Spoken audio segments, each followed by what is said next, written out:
Okay, it's a little sunny out today, but let's do a quick update. I haven't done a lot of updates on the GMC because it hasn't really needed it. The other day I was in the parking lot and it wouldn't start. It just cranked over, wouldn't do anything. And I knew because I'd turned the key on, you couldn't hear, normally you'd hear the fuel pump kind of with that little whine where it pressures up and goes. You didn't hear that anymore. Looked online, saw that it was a common problem. Sure enough, plugged my scan tool in. You can use a $100 scan tool, whatever. Not the cheap ones, like the $25 ones. They won't tell you what it is.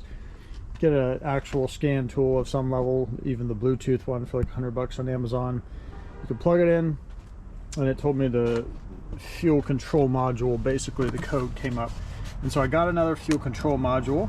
I got two actually.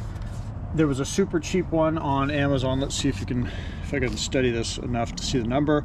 I'll have a link down below as well, so you can see where I got it. I got a cheap one for like $45. It shipped in one day, and it worked. It got my truck home rather than sitting in the parking lot. And then I ordered an actual manufacturer level one for like $65. That's supposed to be here today. Let me show you where that is if you ever have a fuel control module issue. It's literally just a computer. You have to drop your spare tire down.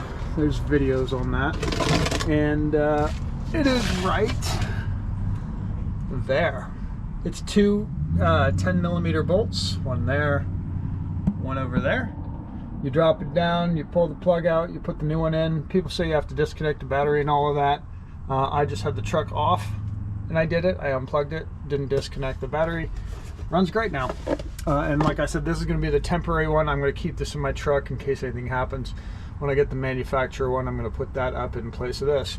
You can see this one doesn't even have a code or anything on it, whereas the other one, has some, numbers and writing and code and what it is there.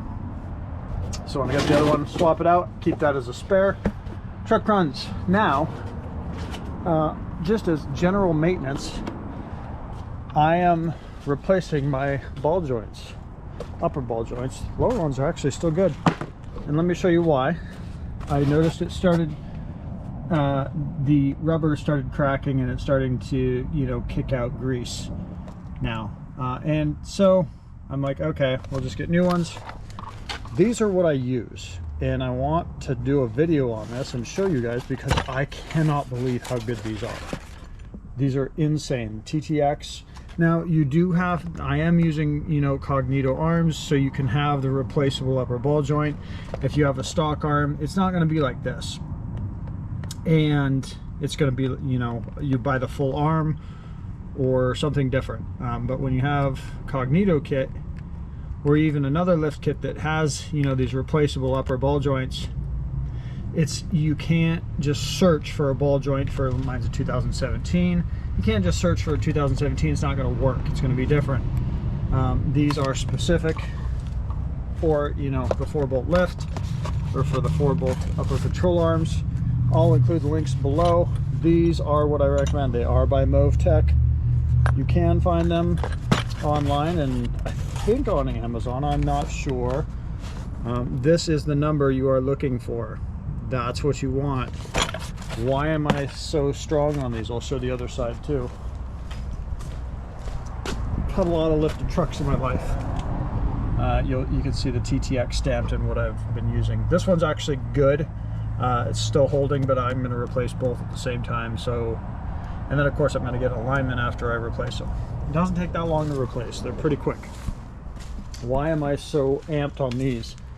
Well, in lifted rigs, especially with 12 wides or wider, especially N37s, you go through ball joints typically a decent amount. My first ball joints on here, and they came with a cognito kit, those lasted 20,000 miles, just under. I think it was like 19,000 miles, and it was clunking around. This one's still not necessarily clunking, it's just leaking, fluid. And I've had these on here for 65,000 miles. That is insane for a 9-inch lift, 37s and 12 wides. That's just, it just takes so much brunt of everything. So that's why I'm amped to put these back on and let people know. I didn't know that they were going to last this long. I figured 50 tops, but man, it's 65,000, and the other side's totally fine at 65,000 miles. That's nuts for what it is. So I just wanted to, you know, I'm not going to do a video on installing it. It's pretty straightforward, simple. But I wanted to let you know that if you have, you know, similar to what I have, cognito lift, or any lift that has the, you know, 4-bolt upper upper ball joints, these are bulletproof. Or at least they were for the first time for me. Hopefully these are as well again. I couldn't be happier, and yeah, I just wanted to share that. I like sharing things that work, and this truck's been fantastic. So there you go. Like I said, I'll try and leave the links below, and that's it. See ya.